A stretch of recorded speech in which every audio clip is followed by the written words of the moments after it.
What is up, F and true followers, wrestling fans, and members of the YWC? I'm JC Styles here with the F brand of wrestling and entertainment here on YouTube.com with the June 14th episode of WWE Superstars.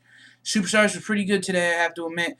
We got to see a fantastic tag team between the Usos and Darren Young and Titus O'Neil. Phenomenal tag team match. We also got to see Zack Ryder in action against Michael McGillicuddy, and we got to see Justin Gabriel sporting a new look to take on Unico. So we're going to get right into this card. Start off the show with Zack Ryder versus Michael McGillicuddy. Now, these guys have been feuding back and forth over the last couple of weeks. McGillicuddy has been stating that Zack Ryder is a joke. His whole YouTube show is a joke. Nobody takes him seriously. He's kind of a charity case in the WWE. And this fueled Zack Ryder. These two got into a match. And I believe Zack Ryder shut McGillicuddy down in this match. Just phenomenal. These guys didn't want to let one another get that pinfall. But Zack Ryder picks up the win. I'm a big Zack Ryder fan. I think that WWE should pick the ball back up with him again, but only use him maybe every other week. Showcase him on the televised show, and then maybe on a pay-per-view to defend his title. I think he definitely should be back in the United States Championship hunt. He was the big part of late last year's success for the United States Championship. Him having it, it was defended. We got to see him hold it, and it was his very first singles championship, I believe. I think he was a tag team champion when he was with Hawkins, when they were known as the Major Brothers, and then I think they were tag team champions as well when they were known as Hawkins and Ryder. But Michael McGillicuddy, came out and showed a great, strong showing, but could not get past the offense of Zack Ryder. Zack Ryder hits the Rough Rider for the win. We then move into one of my personal favorite tag teams in the WWE right now. The Usos take on the Primetime Players, Darren Young and Titus O'Neil. Solid match, fantastic tag team wrestling. We saw some old school wrestling moves. We saw them target the left knee, I believe, of Jey Uso, and just really worked it, allowing them to get that upper hand that they needed to take away the strength and the speed away from Jey Uso. And like I said, I've been pushing for these guys to be tag team champions for quite some time. Now it also looks like we have another tag team in the works of Darren Young and Titus O'Neil, who could also be pushed for a tag team title shot.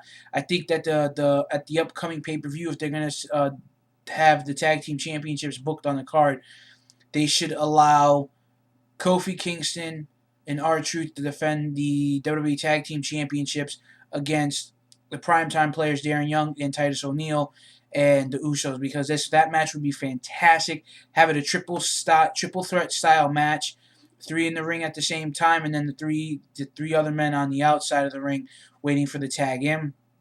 Would be unique to see that, and something different that we haven't seen.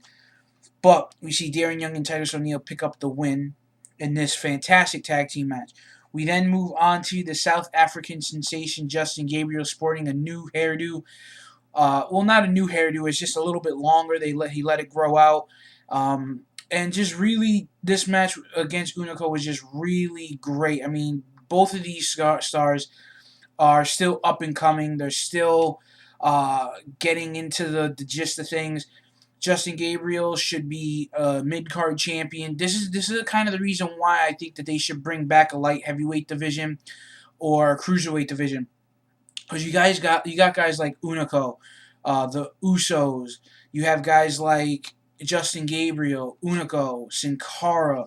You have Rey Mysterio when he comes back.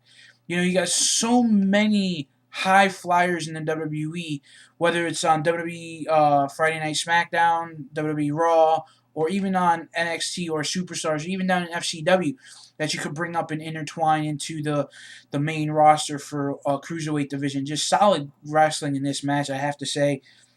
Justin Gabriel is another one of my favorites. I hope to see big things out of him from now to the end of the year.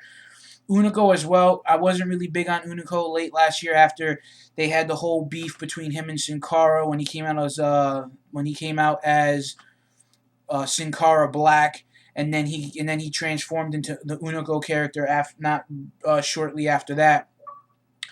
But solid match. Unico picks up the win with a unique victory roll off the top rope, which was unique. You never really see that anymore. You never really see that often, or period, or it's very rare you get to see something like that. That allowed him to pick up the win. And just a really great show today. Superstars was pretty good. We usually get 4 matches. Typically on the Superstars. Today it was only 3. Last week I think we had 3. I think the week before we had 4, if I'm not mistaken.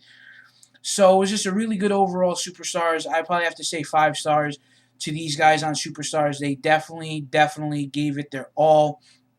And I would like to see, like I said, I would like to see more out of the competitors on this show that wrestled tonight, and see them on the main card, on a Raw or on a SmackDown, being pushed, because all these guys are great in-ring ability, in-ring stamina, stature, athleticism, definitely have what it takes to be a mid-card champion. So I think WWE should maybe bring in a television championship, maybe to see it defended on every week on Raw, or bring in a cruiserweight championship and see that defended every week, just for something, so you give some of these younger guys something to strive for, like a light heavyweight championship or a cruiserweight championship.